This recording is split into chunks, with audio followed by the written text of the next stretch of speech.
Hey, Stars fans, welcome back. Ez here. I got Matt with me. We are ready to break down our next big topic. The topic, my friend, that is going to save Star Wars. It would literally save the day if Lucasfilm would just listen. And here we go. Here's what it is. We'll break right into it. Star Wars it's always been defined by its big villains.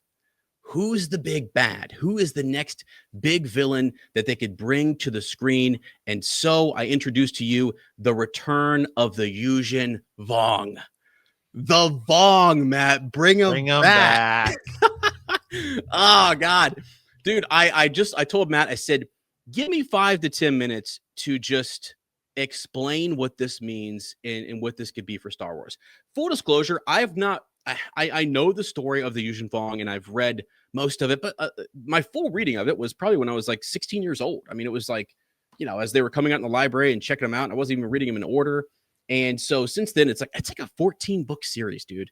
It's like the New Jedi Order is like a 14-book series. So it's crazy. Shout out to anybody who has read it and who enjoys it. It is one of those series that you either love it or you hate it kind of thing. I think in the Star Wars, it's one of those things where people really weren't sure that the Vong were so different.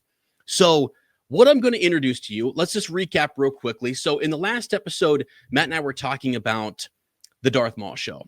And do we need it? Is it a show that we need right now? And he was talking about the idea that we need to build out the Mandoverse. And I 100% agree with Matt. I think we need to fix that. We need to continue to focus there, build out and completely tell the story of Thrawn and what happens with the Imperial remnant. I think that story needs to be completed first because we have good momentum, good juices, and things flowing, right? The Force is flowing. The Force is strong there with Grogu, and it's freaking sick. Now, I mentioned Grogu because he's a character that will live for hundreds and hundreds of years, hopefully, right? Yeah. So here we go. The Yuuzhan Vong returning. The character of Rey, let's start with this. The character of Rey, unfortunately, it starts off pretty well in The Force Awakens. I know there was some people who said, Mary Sue this and Mary Sue that, whatever. It was still a good start. Good mystery box, lots of things going on with Rey. We get to The Last Jedi, still mysterious. Rian Johnson takes it in a completely different direction. Whatever, and the Rise of Skywalker just can't land it. It just can't finish it. Whether you like Last Jedi or you don't, or Rise of Skywalker, doesn't matter. It's over. She said Rey Skywalker. She has to build a new Jedi Order. And I just can't, when you hear that phrase, New Jedi Order, you have to think about the New Jedi Order series, which is the Yuuzhan Vong series, the war that breaks out there. And as I think about that, if you're going to be, as Matt has often said, this formula that Marvel put in place where you're kind of saying, okay, let's start with one project here and we have a little cameo over here with the next project, and each character seems to make cameos or small appearances in each of these projects. We need something like that for the Rey series or these Rey movies or this time period. What is it, episode 10, 11, and 12? Is that what we're going to do? And inside and around episodes, you're right, 10, 11, 12. Inside and around those, we need TV shows, we need books, we need series, we need different things happening. Phase 1. So let's talk about a 3-phase series here, or a 3-phase idea. When in phase 1 of this, Rey should rebuild the Jedi Order. She should literally rebuild it. There should be some sort of I don't care if Cal Kestis comes back out of Tanalorr with a rebel Jedi sect, and it's they're trying to figure their crap out. And what's the movie? The Last Starfighter? That's the one that's gaining all of the. Okay, so maybe that guy's Force sensitive and he becomes one of Rey's new guys. He's a new hero, right? And he's got the Force and he's working with Rey. You need to establish building out her order, and you need to make us care just the way Andor made us care. You need to make us care about characters like Bix, Vel, right? And Ty with some legacy characters like Finn and Rey. And I say legacy because they're from the sequels. It's been years since we've seen them, Poe Dameron, if you want to, or whoever. The galaxy has to reform. The New Republic has been destroyed. Okay. It's been destroyed. The First Order took over They've been defeated, so maybe you have some remnants of them. I'm not sure. You had the Sith Empire, which was also defeated. There was just too much going on in Rise of Skywalker. And who are all these people that Lando brings back? And there's just a ton of them. And there's all of us, Poe, it's all of us. Here we are, and we're saving the day. So who are those people, and what do those people form? They form something called the Galactic Alliance. And when they formed the Galactic Alliance, which is called the GA, in the EU or in Legends, it was called the Galactic Alliance. So you had the New Republic, and then after that, they formed the Galactic Alliance. So I think during Rey's time, when she's creating her new Jedi Order, we need the Galactic Alliance, some sort of new group that there's a time of peace, a few small conflicts, a few small villains. And here's what I think to set up in phase 1, a big phase 2, or like an in-game scenario. You have Rey and other Jedi that we care about. Again, we haven't met them yet. Like, I care more about Shin and Baylan Skoll than I ever thought I would. You introduced them in season 1. I thought, oh my God, sick characters. They're kind of these, gray Jedi, dark side Jedi, but I care about them. I'm actually invested. There's some mystery. There's a mystery box around those characters, and they're cool. So create cool characters that we like around Rey, redeem her character, make her cool, let her have master moments. As she is dealing with these small conflicts, in, let's say, the Starfighter movie, one of the Jedi has a premonition, or they have a feeling in the Force. There's an emptiness. There's a void coming in the Force. They don't know what. It's a small moment, kind of like Andor, when Andor has that moment where he sees that mystic woman who's Force sensitive. It's just a small thing. The music kind of goes off, and you have these breadcrumbs of like, something's wrong in the Force. And so you see that in the last Starfighter. Then you go to Rey's movie, and Rey and some of her Jedi. It's not the last Starfighter. Oh, sorry, yeah, not the last one. That's a great movie, by the way. That's a great movie. If they can pull off the last Starfighter in Star Wars, we are saved. The last thing I want is Disney trying to remake the last Starfighter. I mean, honestly, Matt, it might save Star Wars. That might be the thing that saves it. That could really save it. But no, sorry, the Starfighter movie, if you have sort of some idea that the Force has a void, or there's some strangeness, and then it happens again in Rey's movie, and then it happens in another TV series that they have with the Rangers of the New Republic. Maybe they bring that back, or it's not the New Republic anymore. It's the GA, it's the Galactic Alliance, or there's something where there's some strangeness going on. And then all of a sudden, Matt, Jedi from this new order, we have to build the new order that we like. Rey has to have a really good, successful run on her own, starting the new Jedi Order. We have to care about and actually like this series. And as we like those characters, maybe one or two go on a mission sent out by Rey to investigate this mysterious vision that they're all having, or this emptiness in the Force. And they go to the outer rim of the galaxy, and they never return. They don't come back. And Rey sends someone else, like, to go check on it. They don't return. 2 Jedi now have gone missing. And they can feel in the Force that they've not been snuffed out, but they feel empty, void, gone. And so you send a Jedi Master. Maybe we sent some apprentices before, and now it's time to send a Master. And this time, we, the audience, get to go see what's going to happen. During the investigation, this Jedi is searching, retracing these apprentices' steps, trying to figure out what happened with the crew. They're all gone. And as he gets there, he encounters a strange human individual.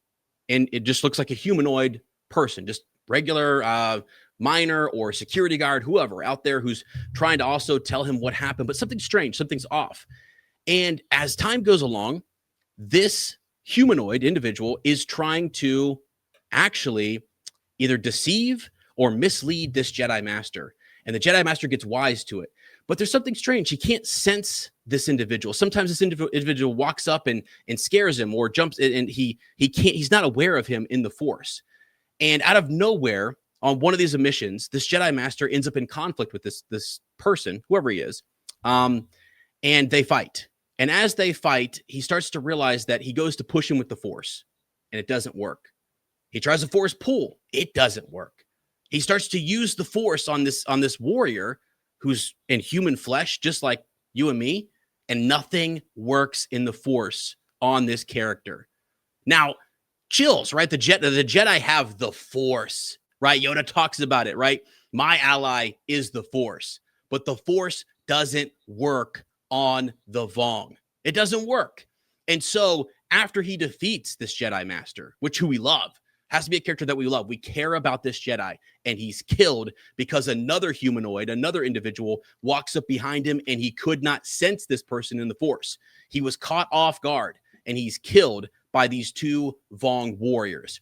Then, as you look at them, their skin splits and sheds. Their human fleshly form just sheds off their body. And now we can see they are foreign, they are alien, they are from another galaxy. They are the Yuuzhan Vong. And what we find out is that in the GA, they also have a problem there as well. The Yuuzhan Vong have sent an early Force. There are many people in hiding, in disguise, who are in high positions of power in the GA. And they're Vong. They're Vong. All these different signals that Rey and her Jedi are sensing, these weird sort of like voids in the Force. Well, they felt them when they were passing Senator so-and-so. And Senator so-and-so is actually the Vong because they hide in these fleshly bodies. They're not. And then once they do show up, once their whole Force invades, it's on. That's your big bad. Then we have the Yuuzhan Vong War, and it kicks off like crazy. But you can hint at this, and you can set up this huge big secret sort of reveal, and if only fans like you and I would really start to suspect and theorize it's the Vong. And I think your general audience would be like, well, the Force works on why is the Force not working on this person, right? What is happening? And that would cause us to really, that would cause them to really think and try to figure out who this person is and who they're related to. And then you have an invading Force. You actually need the Jedi to get back to a position where they are not in power, where they are on the ropes. We need to see, first, you have to build her order up to be sick. We can't do another thing where it's like, oh, here we go again. It's just Rey versus the galaxy, and there's just a few straggling Jedis. No, the Jedi Order needs to return to its prime first. It has to return to complete prime. Once it's there, I don't care how many movies or TV shows or whatever you need. Phase 1, you build out the Jedi to their prime. And in phase 2, crush them. You need to crush them and bring them to their knees. And Jedi that we care about need to die. And they need to die facing the Vong.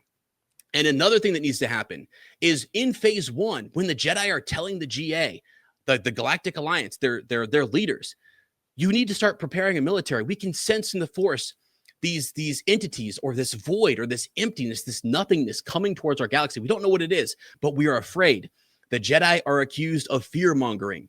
And oh, here we go, war. They're trying to start war again. And before phase 1 is over, Rey and her order are banished. They are exiled, and they are sent away from Coruscant. Like I don't know what, I guarantee you, Lucasfilm has not sat around and had this conversation. They've not even thought of any of this. And I think they're going in saying, this director, give it a good go in Starfighter. Let's see what we get. And once we figure out if that worked, let's try the next thing. They don't have a plan. They don't have any master plan. Sorry. Right. No, you're fine. So I think I agree with everything you said. I think that would be a great setup. I think you could also perhaps bring them in Mandoverse and have them be alongside Thrawn, right? Yes, like in this Thrawn thing, because yes, you could. Like, look at I forget the name of them. I should have looked it up here, but the name of the army that Loki brings. And in the first Avengers movie. Right. It starts with C or something, whatever. It doesn't matter. But you know what I mean? Like, that's a cool way to bring them in. Right. Mm-hmm. And then you could maybe you bring them into the Thrawn movie. And Thrawn has sort of brought these people from the unknown regions, and now you know who they are. So when you get to the Rey movie, you're like, oh, it's them. And now they're pissed because they lost years ago. And they have been sitting in the shadows, waiting. Building. Kind of like what you did with Palpatine, although you literally we're just out of nowhere made it all up. Right. Planned. Yeah. Right. It's like, oh, we actually saw that defeat rather than, the Palpatine stuff. Right. Or even in the Thrawn stuff, even if you remember, I was talking about the idea that maybe you have a few of them who are humanoid or they're in disguise. Maybe a few of them are in and around Thrawn and they look the same. You could cast the same actor, like some of them to be in Thrawn, like humanoid individuals who it's an allegiance that he has with a group of extra galactic individuals who are not from this galaxy, but he's made these alliances. And there's just a few of them. And for some reason, they are like the Yislamari. they defy the Force. The Force, they create a Force bubble, and Jedi cannot hurt them. Thrawn is known for having those creatures around him. That's how the Jedi cannot attack him directly. Their Force powers do not work. Well, instead of doing that, you could have a couple Vong. You could have 2 Vong guards next to Thrawn, which is sort of foreshadowing the idea of the return, or this great invasion from the Yuuzhan Vong. And it's the one time in Star Wars, in the EU, where the galaxy was literally on its knees. They're on the ropes. Luke almost loses. Like, Anakin Solo has to sacrifice himself to save the Jedi freaking Order. Like, Mara Jade gets a signal. That's just, they're trashed. Maybe that's how you give us our first epic Rey moment. Is you have somebody else, another Jedi that she's been training or something, and then out of nowhere she shows up. And sure, she can't use the Force on it, but she can lightsaber battle him and take one out. Exactly. Like, because we never got an epic Rey moment. No, we never did. Exactly. That's a great point. Like, that's what I mean. You've, in phase 1, even if it's just one of their initial sort of like scouts, they have these scouts that are showing up, and Jedi are disappearing, and she goes to confront one of them. And they're like, you Master Skywalker, or whatever they want to freaking call her, Master Rey. I don't know if they're going to fix that or not, but you can't use the Force. Like they're whatever. And she realizes you can use the Force to throw things into them. You can actually use the Force in and around them to a certain degree, and you can use the Force to amplify your own body and do things that are extra human. So that is how she will defeat one of them and start to then go back to her order and explain things. But yeah, Rey needs an epic moment. And I can't think, okay, here's the thing that kind of worries me a little bit, is you have Star Wars, not The Last Starfighter, but the Starfighter. Star Wars Starfighter. That's going to be stuck in my mind. So you have Star Wars Starfighter, and in that movie, you have, is it Matt Smith? Is he going to be the villain? I don't know. They said he's returning. There's some big names being attached. Maybe you can look that up. I think he's going to be one of these individuals that's going to be, because wasn't he supposed to be in episode 9? I think he was supposed to be. They were, I think the original plan, they were going to do like Mortis gods and stuff. And then, Right. That's what I was thinking. And so his character, he's going to be a villain. Yeah. He's going to be the villain in it. So what worries me about that is that, like, Dave Filoni is over here doing things with Abeloth. Clearly Abeloth, and clearly like the father, the brother, or the father, the son, and the daughter, right? And so I believe Matt Smith was supposed to be the son. I think he's supposed to be the son, and he's supposed to be, what we see as, he's a Mortis god. So if he's a Mortis god and he's in Starfighter, what does that mean? Like, I feel like you can't bring a villain that big. Like, that's too big. That's too big for some lone Starfighter to go out there and face. It depends. Is Rey, like, that's the thing, is Rey going to be in the Starfighter movie? Is this the Starfighter movie might really be like episode 10. I know they're planning on doing like episode 10, and they actually, I believe, said that they may have to break a little bit of like the trilogy things just to do more episodes, which I am okay with. Yeah. Right. Yeah. Like a lot of trilogies, it's like it can still be a trilogy if it's like, I mean, like the Dark Knight trilogy, but it wasn't like they didn't come out and say, hey, we're going to make a trilogy. No, they just end up making really good movies and stuff. So I think you're right. Like, I would love for them. That's what's going to bring people back to the theaters for Star Wars, is in episode 10. And I hope that this is maybe a stepping stone to that. Like, this Starfighter movie is a stepping stone, and they're setting up. It's a big sort of like Force Awakens moment where you're introducing us to the next big stage. And so maybe Matt Smith is not a villain that's defeated in that movie, but he is like this big ominous force and presence that like needs to be combated by your top people, which the hero of the galaxy is still Rey, no matter what. I think it has to be Rey. It's just like, you can bring up other people alongside of her and make them epic and awesome, and maybe even challenge her. And in some ways, they're better at, certain aspects of the Force or certain aspects of lightsaber combat or whatever. Like, you need to diversify this. I mean, the coolest thing we have back in the prequels is we're like, I don't know, could Mace Windu, could he beat Master Yoda in a fight? Maybe. I actually, like, even though Yoda's so powerful, we have those conversations where we're like, yeah, it's clear that he's the Grand Master of the Order, but some people are like, did Plo Koon beat him once? Was Plo Koon that good? Like, so you need those types of conversations happening around Rey. You need people saying we need to care a lot about the people you surround her with, and Finn. Finn needs to be a part of it, and we have to really like Broom Boy, whoever Broom Boy was. We need seriously come on. Is Ryan Gosling Broom Boy? Is it that much further? Oh away? my god! Oh my god! Could you imagine? Like, it's a little too far in the future for that. Well, hold on. That's a great question. How far away is Starfighter from? Is it like 5 years? Do we know, or 10 years after? Maybe it might just be her. Because then I start to question, where was this Starfighter guy during the conflict? Where was he? Like, was he just young, or what? Because Ryan Gosling's a little bit older. He seems like he's older, if older than Daisy Ridley. So he definitely is. Definitely, right? So I mean, he's like Remember the Titans and stuff. I mean, he's so I'm just thinking about, like, people forget, by the way, just real quick on Remember the Titans. Everyone's like, oh man, Ryan Gosling, that he's so cute, all this stuff. Well, and Remember the Titans, he was a liability at corner. Okay. Yeah, he was. I'm just saying, let's not forget about it. He was a straight up liability out there. Put him on an island. God, he could. Oh, jeez. Man coverage. Hilarious. Nope. No way, dude. He always needed safety help. Oh my God. That's hilarious. So yeah, we'll see if he needs more help like that in Star Wars. But dude, think about that. Think about how old his actual, how old he is. He would be older than Rey, which means that, like, he's alive during the Thrawn stuff.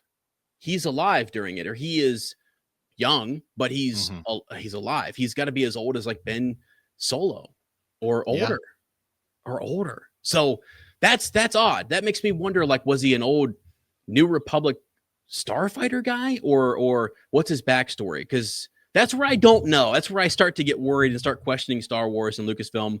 Like, have you thought about that? Have you thought about where he was during that time? Does he have a good backstory?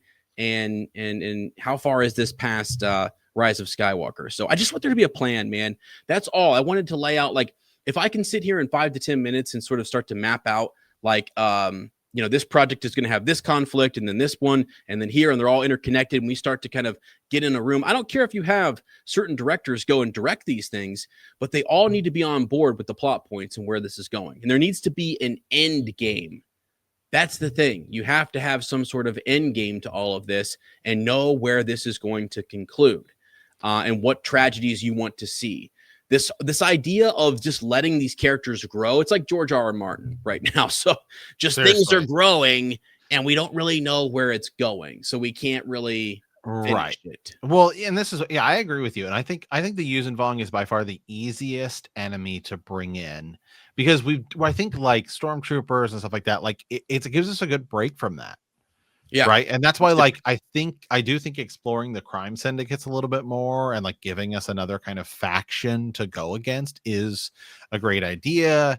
I hope even if you just kind of tease it a little bit, or you bring them in with Thrawn, which bringing stuff in from the unknown regions, and sure, maybe they defeat it and that's kind of all it is. But then it has officially laid the groundwork in canon for you to bring them back at any moment.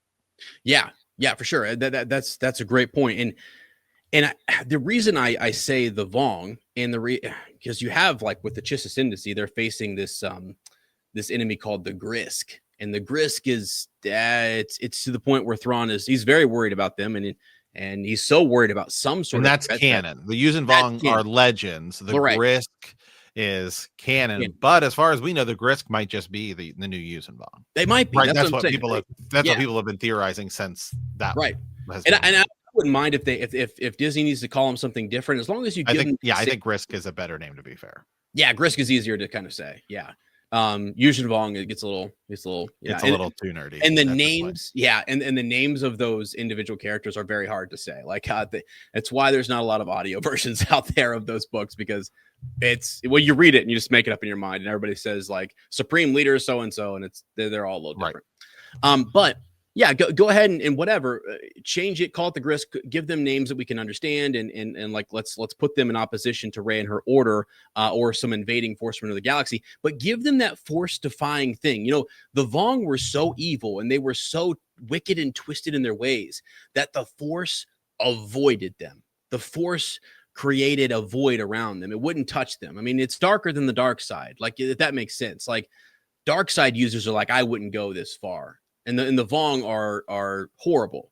So, and they're torturous, and there are tons of things that series kind of goes into. And they're conquerors. They're literally coming here to conquer the entire galaxy. And they have these cult worship stuff going on, and it's intense. And I would love to maybe get into it down the line, and I need to go back and kind of read some of it myself again. But I just think we need something like that. And Matt's right. Like, if Thrawn is this big gap filler, and we're successful with Mando, now you have live action movies and TV shows. You can put the Grisk in there now. You can. Why? Okay, this is another tie-in for the next episode. Okay, I love tying these together, because, and I'll just tease it right here, which is, if you've read the Thrawn canon books, Timothy Zahn, who created the canon version, the backstory for Thrawn, he created the canon version for Lucasfilm. At one point, he was concerned that the Thrawn we see in Ahsoka is not the Thrawn he wrote. Okay, so the Thrawn that he wrote in the books is not the one that he's seeing on screen. That was, I believe, rumor. You have to fact check me on that, but I saw some other Star Wars content creators talking about that, and I thought, oh dang, if Timothy Zahn is not on board with this version of Thrawn, does that mean the studio got involved and people are shifting his character? Now, recently, I can say that Timothy Zahn was at a convention, and he was asked about season 2 of Ahsoka, and has he been included? Because there for a while in season 1, he was not included in conversations like around this character. And since then, I don't know if he was. I don't know all the specifics, and you guys can look this up. Just type in a search. You can look up Timothy Zahn comments on Ahsoka 2. Now he is sort of saying that he has full faith and trust in Dave Filoni. He doesn't say whether he's met with him. He did say previously, like, he wanted to get in touch. If anybody can get me in touch with Lucasfilm, I'd love to get in touch with them. And I think some of us were stunned that he didn't have a direct line. He doesn't have a direct phone, like, do you not have Dave Filoni's cell phone number? Can you not text him? I mean, you know what I'm saying? Like, that's the stuff that blows my mind a little bit. Like, you took a character that Timothy created, put him in Rebels, and then you're not gonna. And you also brought that guy back to write canon stories. Why wouldn't he be included in some of these conversations about the motivations for Thrawn and what's motivating Thrawn? And here's the final point before we maybe step away from this episode: the Chiss Ascendancy. So we know Thrawn is this alien. He's the only alien we ever see, really, in the Empire. The Empire is all human. They're kind of anti-alien, right? And so Thrawn being from, being a Chiss, that's very unique. And for us to never talk about that in live action or even animation and talk about the Chiss Ascendancy and where he comes from and why he's so special, that seems like it's a big miss. That seems like it would be a really... Well, I think it also would actually give us a good reason. And this is why I think they should bring it in, because let's say that Thrawn's, which this has been kind of theory and speculated for a long time anyway, that like Thrawn even joins the Empire because he realizes they would have the power to protect the Chiss against the Yuuzhan Vong, Grisk, whatever. Right. Essentially is out there. So we know Thrawn is probably going to lose to Luke or somebody in this next however Mandoverse time era, in the next 5 years in Star Wars time, not our time. But that then gives you even more justification for the First Order, right? To be like, well, we thought Thrawn was going to lead us, but he had his own ambitions. Yeah. And his ambitions actually weren't taking over our galaxy. It was like dealing with stuff in the unknown regions.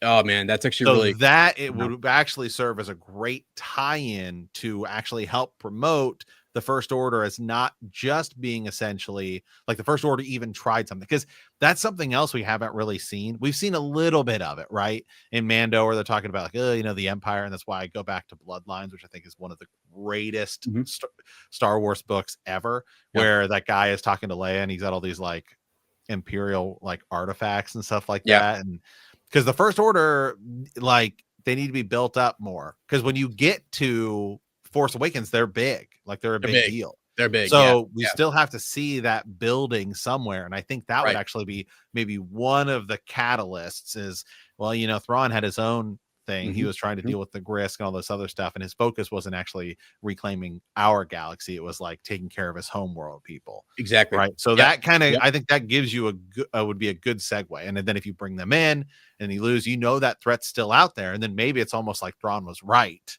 You know, like, almost like the winter is coming. There's still the bigger deal down the line, that then we see that invading force come in later in like Rey stuff. So yeah, I mean, I'm with you. I think it adds so much depth to all of the other stuff, and it just would make so many pieces fit.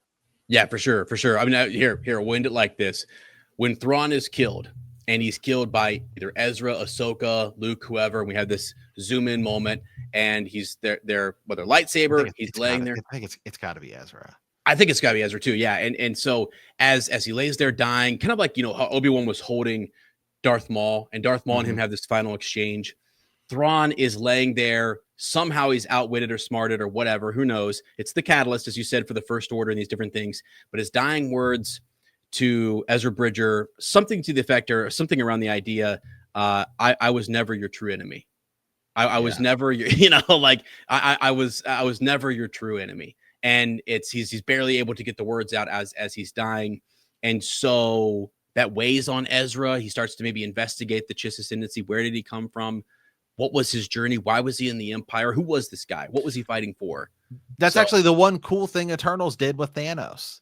Was Eternals was kind of like, well, Galactus, essentially, Galactus and all these other, you know, Eternals and Celestials out there basically come and destroy planets once they've reached their life capacity, because it'll create more life in the ever expanding universe.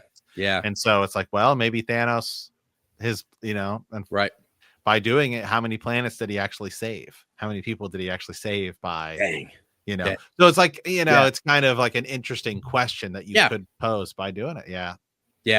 There's a lot. Dude, and as we talk about this stuff, I'm like, I hope to God somebody at Lucasfilm is thinking, because here's the thing. I don't present ideas to Matt that I think are garbage. I really don't. I actually really want to. We're talking about hopeful things. We've been a little down on Star Wars because of the Acolyte, because of different things and their focus and stuff. But like, we wanted to do this episode and the next one to come because there is hope in Star Wars. You can reclaim this. You can save it.